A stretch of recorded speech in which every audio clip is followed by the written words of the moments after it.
நீங்கள் சரியாக செய்யும் பொழுது கண்டிப்பாக உங்களுடன் இருக்கக்கூடிய துரோகிகள் உங்களை விட்டு விலகுவார்கள்.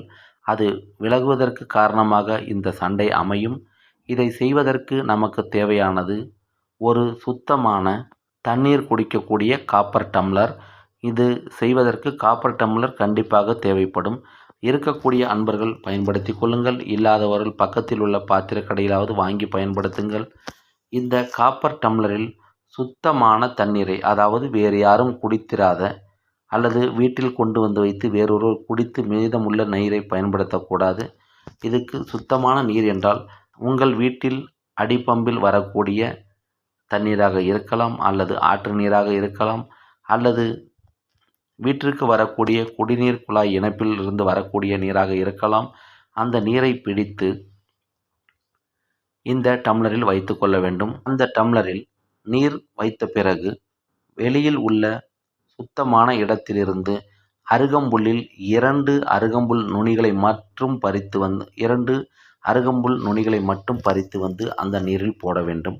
அந்த நீரில் போட்ட பிறகு உங்களுடைய உள்ளங்கையிலிருந்து 1 அடி தூரத்தில் இருக்குமாறு அந்த நீர் நிரம்பிய டம்ளரை வைத்துவிட்டு உங்களுடைய உள்ளங்கையில் புதிதாக பறித்து வந்த தர்பை புல்லை வைத்து அதனுடைய நுனியானது அந்த தண்ணீரில் படும்படி வைத்து கொள்ளுங்கள். அவ்வாறு வைத்து கொண்ட பிறகு உங்களுடைய குலதெய்வத்தை மனதார வேண்டிக் கொள்ளுங்கள். அடுத்ததாக உங்களுடைய இஷ்ட தேவதையையும் வேண்டிக் கொண்டு உங்களுக்கு தொந்தரவு கொடுக்கக்கூடிய நபர் யார் என்று தெரிந்திருக்கும் பட்சத்தில் அவர் உங்களிடம் என்ன விதமான எண்ணத்தில் பழகுகிறார், என்ன காழ்ப்புணர்ச்சி அவருடைய மனதில் உள்ளது என்பதை இந்த தண்ணீரை குடித்த பிறகு அவர் வெளிப்படுத்த வேண்டும். அவருடைய மனதில் உள்ள கெட்ட எண்ணங்கள் அனைத்தும் அவருடைய வாய் வார்த்தையாக எனக்கு தெரியப்பட வேண்டும் என்று உங்களுடைய தெய்வத்தை வேண்டிக் கொண்டு அந்த நீரை ஒரு 3 நிமிடம் நன்றாக உற்று நோக்கி கொண்டு இதே வார்த்தைகளை திரும்ப திரும்ப சொல்லிக் கொண்டு இருங்கள். குறைந்தது 3 நிமிடம், அதிகபட்சமாக 11 முறை இந்த வார்த்தைகளை நீங்கள் சொல்ல வேண்டும். இவ்வாறு சொல்லி முடித்த பிறகு அந்த நீரை பிறருக்கு யாருக்கும் கொடுக்காமல் நீங்கள் யாரை சந்தேகிக்கிறீர்களோ அல்லது உங்களுக்கு கூடவே இருந்து குளிபறிக்கக்கூடிய நயவஞ்சக நண்பர்கள், அன்பர்கள் யாரென்று நீங்கள் சந்தேகிக்கிறீர்களோ அவரிடம் இந்த தண்ணீரை குடிக்க எடுத்து சென்று கொடுங்கள்.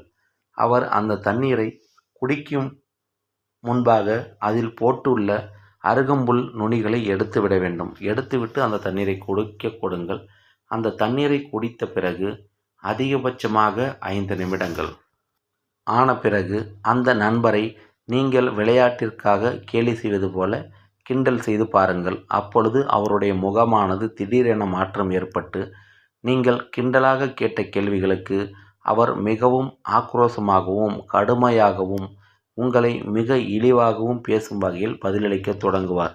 ஏன் விளையாட்டாகத்தானே கேட்டேன், எதற்காக இவ்வளவு கோபம் என்று நீங்கள் கேட்டால் அவருடைய மன ஆழ்நிலையில் உள்ள அனைத்து விஷயங்களும் நீங்கள் கொடுத்த இந்த மாந்திரீகம் செய்யப்பட்ட தண்ணீரின் விளைவாக அவருடைய மனதில் இருந்து அருவி போல் கொட்ட ஆரம்பிக்கும்.